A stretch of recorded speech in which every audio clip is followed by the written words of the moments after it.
We remain steadfast in our commitment in delivering local news that matters, stories that inspire, enriching the lives of Filipinos in the Philippines and across the globe. This is your GMA Regional TV. Buong puso para sa Pilipino. Mga balita, gatututukan, subong sa One Western Visayas.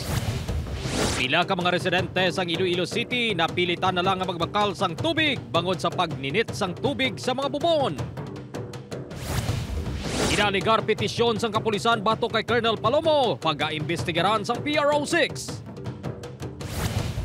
Muerte nga init, maximum heat index sa Iloilo City. Banwa sang Dumangas, kag Rojas City, naglabot sa 43 degrees Celsius subong adlaw. Samtang, may lugar sa Negros Occidental nga naga-jacket ang mga residente apisar may El Nino bangod sa matugnaw nga tiyempo nga aayhan.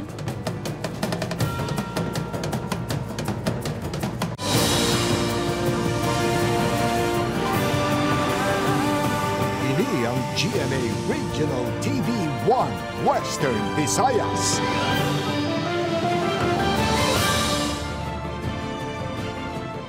Mayong hapon, ini ang One Western Visayas, masaligan sa Zaransang Kamatuoran, kagula sang ginadampigan. Ako si Jethro Charlatan, live sa GMA Iloilo Station.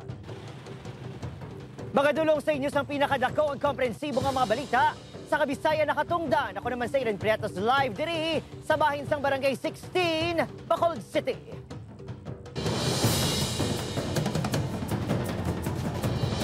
Pila ka mga residente sa Iloilo City napilitan na nga magsagob sa ginabaligya nga tubig sa barangay bangod sa kakulang sang supply. Mga puso pagkaputangan naman sang irigasyon nga tubig sa kabarangayan na plastar na. Nakatutok, Kim Salina. Madamo sang bubon nga pwede kuhaan sang tubig sa Barangay Ortiz City proper. Apang subong, tubig dagat na ang sulod sa mga ini. Gani ang pila ka mga residente, wala sang mahimo kundi magbakal sang tubig nga ginabaligya sang barangay. Galing mo ay na kay kagisa pa kapait, hindi na magbukal sa nilabhan ng tubig kay kapait, kagin mabakal kagid sang nawasa. Kinangnan gidabing tubig ay ginagawi. Suno pa sa mga residente, bisan ang tubig nga ginabaligya sa barangay ang hindi man bastante. Ang ini nga water tank sa barangay naubos ang sulod sa pila lang ka oras. Gani ginpila na nga daan ni Cherilyn ang iya container. Water tanks nga nagadulong diri sa amon before siguro do mga twice a week subong siguro sa isa kadlaw dapat duwa na siya mag-deliver. Pag deliver ya ubos na sa lason kay tanawa may nakastock na nga mga bakante. Suno sa heads ang logistics sector sang Iloilo Disaster Risk Reduction and Management Council, may naplastar na sila nga pagabutangan sang water tanks kag dulungan sang tubig pananglitan mapaidalom na sa state of calamity ang syudad. Prioridad sang Iloilo City LGU ang 25 ka mga barangay nga labing apektado. Nakadepende ang kadamuon sang tubig nga i-deliver sa porsyento sa apektado nga populasyon sa barangay. I-compute namon by 15 liters by giving them 15 liters per day sang domestic use ng water. So, i-multiply namon ang number of individuals affected sa liters. Then i-divide naman kung pila ka water tank ang for that particular barangay. Suno sa CDRMC, nakadepende sa barangay ang pagbanagtag sang tubig. Sa Barangay Ortiz, plano nila nga limitahan sa 10 ka containers ang kada pamilya sa kada adlaw. So ang plano namon is siguro nag-limit kami sa tag 10 ka containers na anay per family. Then kung may sobra gid man, ano na lang gusto na sila as long nga may ara punod ang tanker. Suno pa kay Magno, natala na nga mag-deliver sang tubig ang LGU sa ila sa Abril 23. Napakikagutan naman sang CDRMC ang mga bulk water supplier. Una na ginpahayag sang LGU nga 10 million pesos nga quick response fund gamiton sa pagbakal sang tubig kag water tanks. Upod Kirmel Porquia, Kim Salinas. One Western Visayas. O mga puso, tuman nga halit, o kung tuman nga halit, duha naman kay LGU sa probinsya sa Negros Occidental, nagdeklara na sang state of calamity bangod sa malaking epekto sang El Nino sa probinsya. Nakatutok, Aileen Pedreso. Nagdangat na sa masobra 180 million pesos ang balor sang kahalitan nga gintugas sa mainit nga tiyempo sa agrikultura sang Negros Occidental. Bangod sa pagmalakag paglitik sang duta, nagdeklara na sa state of calamity ang San Enrique kag Kabangkalan City. Suno kay Negros Occidental Governor Eugenio C. Lacson, apisara sang epekto sa mainit nga tiyempo sa mga pananom nga mais kag humay sa probinsya. Hindi pa kinahanglan sa provincial government nga magdeklara sa state of calamity. I suppose the two LGUs, San Enrique and now Kabangkalan, have the intention of helping their affected constituents. But we still don't have to declare a calamity. May nabilin pa nga pondo ang probinsya nga hindi mangnubo sa 10 million pesos. Sa rin mahimong magamit, agad ibulig sa mga apektado nga LGUs kag mga mangunguma. Apisar sa mahinay nga distribusyon sa bulig sa mga apektado nga mga mangunguma. Nagpasalig si Lacson nga matigayon ini sa bulig sa DSWD. Again, it took a while, but once we started giving out na, dire-diretso na. We're just waiting for the first draw. Upod Keruel Bangoy, ay Dean Pedreso. 1 Western Visayas. Sa iban pang balita, Police Colonel Bayani Razalan nagpungko na nga officer in charge sang IPPO. Samtang ginaligar petisyon sang kapulisan sa ginbuslan sini nga si Colonel Ronaldo Palomo mag-aimbestigaran sang PRO6. Ini ang gintutukan ni Zen Kilantang Sasa.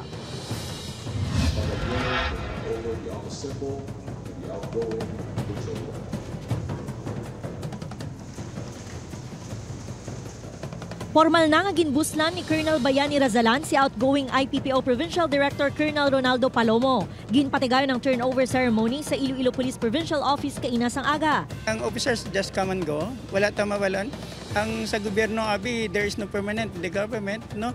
May assignment, may reassignment during the time that I was been here, no. Pag-assume ko, gulpi man. Ang ibang gani na mag-uman, and then subong sa akon, it's natural sa PNP. Wala sang gintumod nga rason ang PRO6 sa relief ni Palomo. Apang kadungan sa pagkumpirmar sang relief order sa iya kahapon, ginpahayag sini nga para sa iya career advancement ang amo nga tikang. Nagpasalig naman ang bago nga tagpamuno sang IPPO nga tutukan sini ang mga iligal nga aktibidad sa probinsya sa din mag-aumpisa ini sa barangay level. Si Razalan ang magapabilin gihapon nga hepe sang Regional Intelligence Unit sa piyak sa nga bago nga responsibilidad sa IPPO. Yung roots ng problema ay nanggagaling po sa ating barangay. So kagaya ng sabi nga nila, walang krimen na nangyayari na hindi sa barangay. So dapat ang first line of defense natin ay ang barangay. Nahibaluan antes pag-relieve si Palomo, may nagalapta nga impormasyon nga may grupo sang kapulisan nga nagpetisyon batok sa anay direktor bangod sang ginaaligar irregularidad sa pagdumala sini sa IPPO. Ginapasuni nga may kaangtanan sa illegal gambling, pero una na ginpahayag ni Palomo nga wala ini sang kamatuoran ang mga akusasyon batok sa iya. Iga-verify naman ini sang PRO6 ang nasambit nga issue. Wala kaming nalalaman, but we will subject that to validation, and it causes sa investigation. We will take the right course of investigating it. Sa subong wala pa sang assignment si Palomo halin sa Camp Crame. Temporaryo ini nga iga-assign sa Regional Personnel Holding and Accounting Section sa Campo Delgado. Upod kay Cirilo Randuque, Zen Kilantang Sasa, 1 Western Visayas. Samtang mga puso sa Bacolod City naman, kapulisan o kung BCPO, wala sa gihapon sa konkreto nga motibo kag anggulo sa pagtirapatay sa isa ka negosyante kahapon sa may barangay Estefania. Nakatutok Irene Pedreso. Wala pa sa gihapon na tumod sa kapulisan ang mga suspetsado nga nagtiro patay sa isa ka negosyante sa barangay Estefania, Bacolod City kahapon sang kaagahon. Sunod sa kapulisan, posible masobra sa duha ang suspect nga sakay sa itong nga getaway vehicle. Ginpahayag sa asawa sang biktima sa kapulisan nga wala sang nabaton nga pagpabahog ang iyang bana antes na tabo ang pagpatay sa iya. Dugang pa sang kapulisan, wala sang matumod nga motibo ang pamilya sa pagpatay sang biktima. Wala ko patihan tayo na yung ginhambal. Iti yan ako. Basi one of these days, may araman sa may hatag sa amin. Sunod naman sa pahayag sa punong barangay sa barangay Estefania. Based sa information nga halin sa pamilya, negosyo ang ginalinan, no? may business nga STL. Apang, base sa investigasyon sa kapulisan. Hindi man kiti may kanya-kanya silang negosyo. May negosyo nga bar, kagbayan sa ng biktima sunod sa kapulisan. Liwat naging padulungan sa news team ang balay sa biktima apang wala gihapon sa may nakatubang na pamilya sini. Upod kay Ruel Bangoy ay Dean Pedreso. 1 Western Visayas. Mga kapuso, pila ka lugar sa Western Visayas nakarecord sang mataas nga heat index subong adlaw Abril 19. Mga ilimnon nga pampaumpaw sa mainit nga tiyempo mabakal. Ini ang gintutukan ni Zen Kilantang Sasa live sa Barangay Tigum, Pavia, Iloilo. Zen?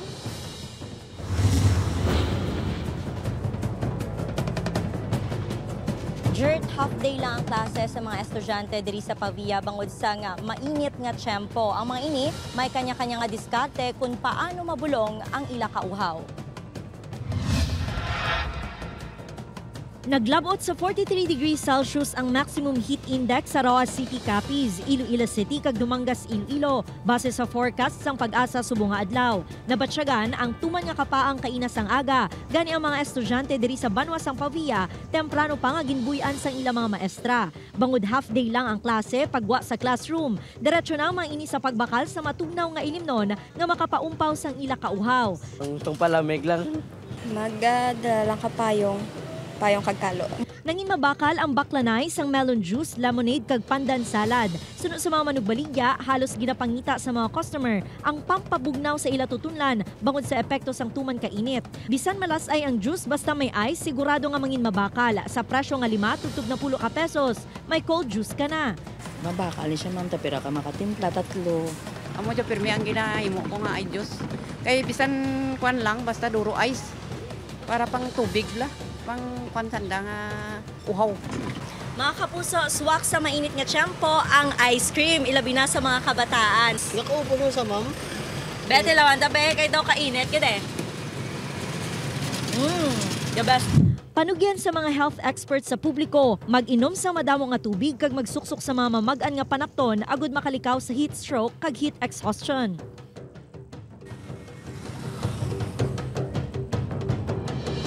Dirt, sunod sa pag-asa, ang mataas nga temperatura ang posible magtugas ang paglain sang pamatsyag. Gani, kung wala man ang importante nga katuan, ipaiway anay ang pagwa sa mga puloy-an. Dirt? Madamo gid nga salamat sa update kapo sa Zen Kilantang Sasa.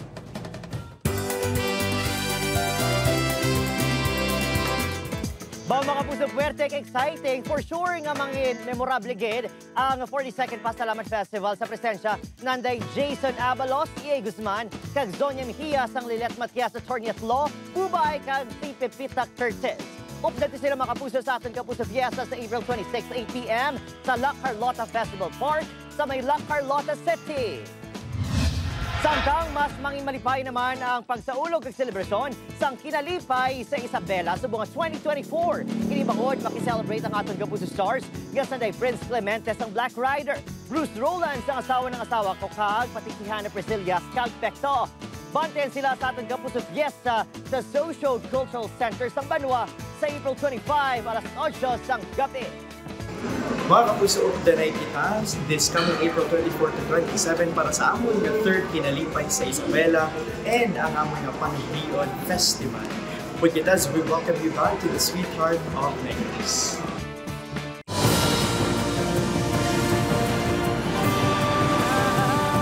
Ini ang GMA Regional TV 1 Western Visayas. Mga kapuso, apektado sa brownout ang pila ka bahin sa Bacolod City kag Negros Occidental matapos nagtrip ang Bacolod San Enrique 69 kV line pasado alas 12 kainas ang kaagahon. Nawad-an sang supply sang kuryente ang mga sakop sang Sineco sa Sumag kag Mag-asan substations kag Nuseco sa Valladolid, La Carlota City kag San Enrique substations. Alas 9 kainas ang aga sa nagbalik ang supply sang kuryente sa pila ka bahin sang probinsya. Samtang yara naman sa red alert status ang Visayas Grid subong nga adlaw. Base sa advisory nga gipagwas ang NGCP, nagsugod ang red alert alauna sining nga hapon kag magatakop alas 8 karon sa gabi. Alas 8 tubtob alas 9 karon ini ang magapanaog sa yellow alert.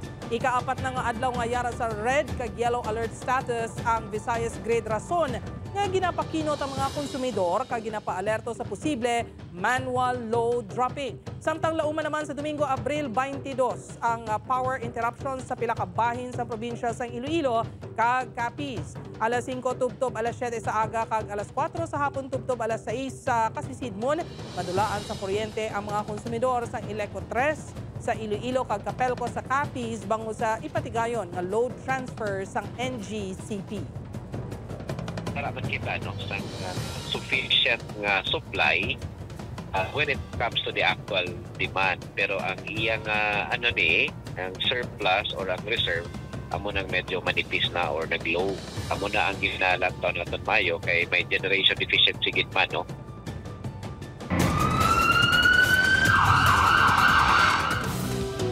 Samtang mga puso padahing paginahulat ng NBI sa antique ang mando sang korte sa paghihimuon niya tikang sa duha ka ginailugar. Look out sa pagpatay kay Anay Negros Oriental Governor Roel Digamo sang tinalikdan niya Marso sang nagligad niya tuig sa balay sini sa may Pamplona probinsya sang Negros Oriental. Sunod sa NBI NTK, wala pa mahibaluan kung ipabilin ang duha sa ilang kustudiya o kung isaylo sa isa ka jail facility. Nakahatag na sila sang return of warrant kag nagahulat na lang sang commitment sang korte. Madumduman nga Abril 12 sang nadakpan ang duha ka mag-utod nga suspect sa Sagay City, Negros Occidental. Ginapangin wala man sang masuspetsado nga may kahilabtanan sila sa pagpatay kay Digamo. Magluwas sa mga nadakpan, padayon nga ginapangita sa NBI ang nabilin pa nga maakusado sa krimen. This why hindi namin sigurado kung mga ilang araw pa sila dito. Depende sa sa bilis nung order na yan. Mga kapuso, hindi lang malantaw ang mga kawayan sa isa ka hardin sa Antipolo, mapamatian man ini bangod sa mga bamboo instruments. Ini ang gintutukan ni Julius Bilacaon.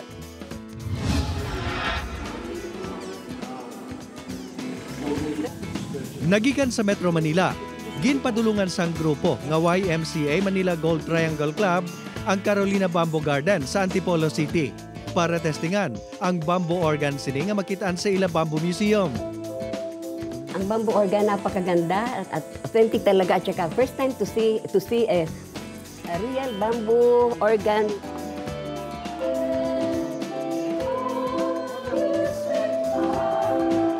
Matapos malingaw sa pagtukar gamit ang bamboo organ,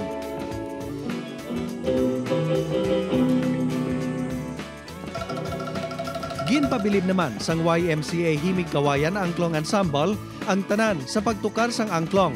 Isa ka Indonesian musical instrument nga himo man sa kawayan. Ang tagsa ka angklong instrument ang nagahimo sang tunog sang isa ka musical note.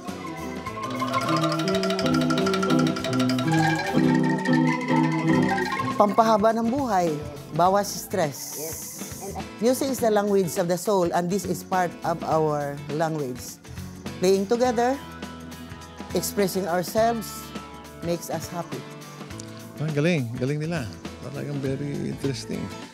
Actually, sabihin ko naman, mag-produce na kami ng mga angklong. Suno pa sa tagdumalahan sang Carolina Bamboo Garden, handom nila nga ipakita nga ang kawayan, hindi lang pang art kag kultura, kundi pwede man nga pang musika. Nagkakanta kami rito ng bamboo seminar twice a year, March saka October, para malaman nyo kung ano pa yung ibang kahalagaan ng bamboo. Julius Bilacaon, 1. Western Visayas. Mga kapuso, top-notchers ang 2017 Nurses Licensure Examination, liwat nga nalakip sa top 10 ang 2024 Physicians Licensure Examination. Sa nakuha nga 87% nga board rating, rank 9 sa pasinawan si Mary Angeli Cabañez. Si Cabañez ang produkto sa West Visayas State University.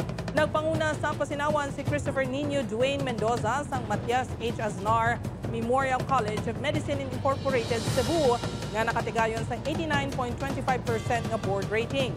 Naibaluan nga sa 3,434 nga nagkuha sang exam, 1,906 ang nakapasar sa eksaminasyon.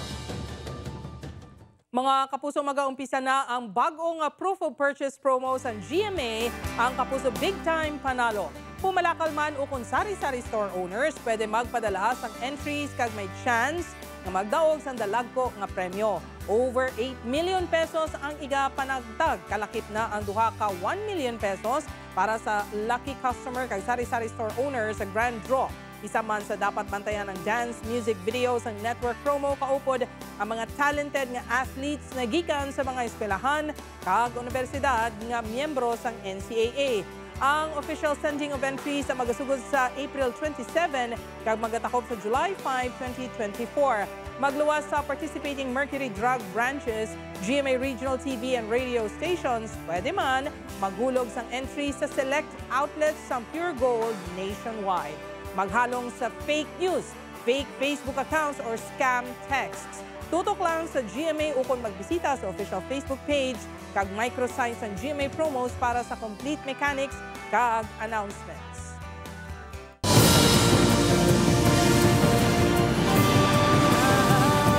Ini ang GMA Regional TV 1 Western Visayas.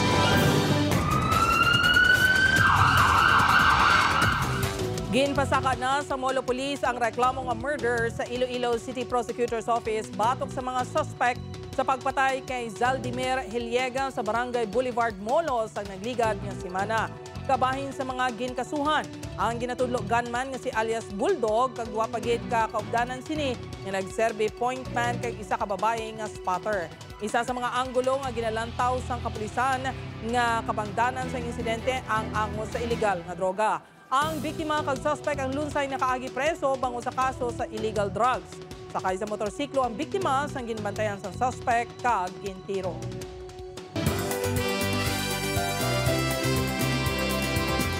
Matahom nga disenyo sang Kapisnon Designers ginpasundayag. Kapistahan 2024 mangin star-studded upod ang Kapuso Stars.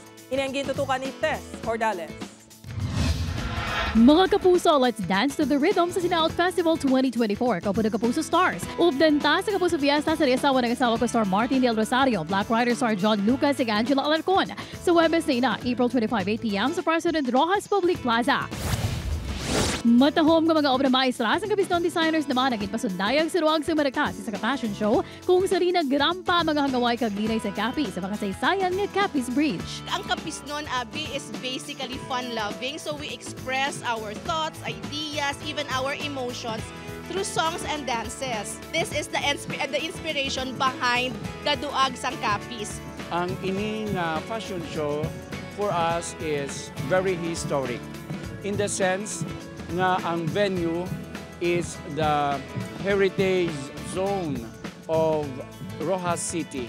Mas mangin espesyal ang selebrasyon sa Kapistahan 2024 kapos sa The Widows War Stars sa Bea Alonzo, Jean Garcia, Jar Gonzalez ug Rafael Rosel sa Kapuso Fiesta sa May 1, 8 p.m. Kinitay kita sa Provincial Capitol Grounds. Sa Coronation Night, ang hangaway kaglinay sa Capiz, manginisa sa judges sa Miss Universe Philippines 2021 Bea Luigi Gomez. Hiwato niya sa Capiz Gymnasium sa April 30, 7 p.m. That's for Dallas. 1 Western Visayas. Mapuso sa tunga sa El Nino phenomenon nga ginagunto sa kadamaan, isa naman ka lugar sa Negros Occidental ang daw ka nga gina-enjoy ang Baguio feels bangod apisar summer tuma naman kabugnaw sang panahon. Garing balita nga atong gitutuka. Ining sitwasyon sa Barangay Bagong Sila, ang isa sa pinakalayo nga barangay sa banwasang Don Salvador Benedicto sa Negros Occidental. Kung sa iba niyang lugar sa probinsya, ginapaiwayan ang face-to-face classes bango sa tuman kainit ka panahon. Diri naman niya sa DSB, feeling cozy ang mga estudyante. Diri sa Sofronio Carmona Memorial National High School, Bagong Silang Annex. Ang mga estudyante, naka-jacket pa. Wala man sa kuryente sa eskwelahan. Pero bisan nga wala sang electric fan, wala sang kaso. Bawod kun aga, nagalabot pa sa 17 to 18 degrees ang temperatura. Kunod to naman, ara sa 25 to 26 degrees Celsius ang katugnawon. Gratutukan man sa mga manunudlo kayong lawas ang masobra 200 ka mga estudyante sa tunga sa matugnaw at tiyempo. Every week, halos nag-ulan pag-idiyag yapon. Oo, may ara pa kami di ulan, which is maumunang ginapasalamatan namon. Sa Barangay Bago naman ginahamtang sa boundary sa Banwa sang Calatrava kag DSB, mabatyagan ang pag-fog sa lugar. Diretso ko nakabatsyag nga ang katugnaw mura kag nag-aircon kada adlaw. Ang DSB ang bantaw bilang summer capital sa probinsya. #feeling cold sa DSB, bango sa mga pine trees, nga mala little bagyo ang feels. May frost town pa, nga ala winter wonderland ang tema. Matamis nga pinya, nga tuman ka-refreshing. May trekking kag waterfalls para sa mga gusto sang soul searching. Mga dito siguro sir sa Malatanog Falls mismo, ara guro sa 20 degrees siguro. Then bugnaw gid ang tubig subong sang Malatanog Falls. Proud gid ko nga nangin summer capital siya sang Negros kay tungod nga bugnaw. Then damo ga kadto dire. Upod Kiril Gasilio, Adrian Prietos, 1 Western Visayas.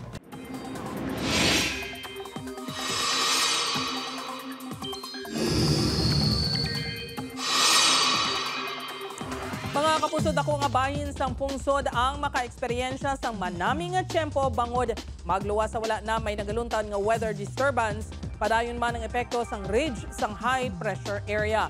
Hindi pareho sang low pressure area, manami nga tiyempo ang dala sang ridge sang high pressure area, bangod mas gamay nga panganod lang ang nagatipon. Mangin mapaang man sa iban pangabahin sang pungsod bango sa padayon nga nagahuyop nga easterlies. Base sa datos sang Metro Weather, manubo ang tsansa sang ulan sa Western Visayas, magluwas sa mga posibilidad sang localized thunderstorms ilabi na sa hapon o kon gabi. Bisan magpadayon ang mainit nga tiyempo, may tsansa paghihapon sang ulan sa iban pangabahin sang pungsod ilabi na sa Mindanao.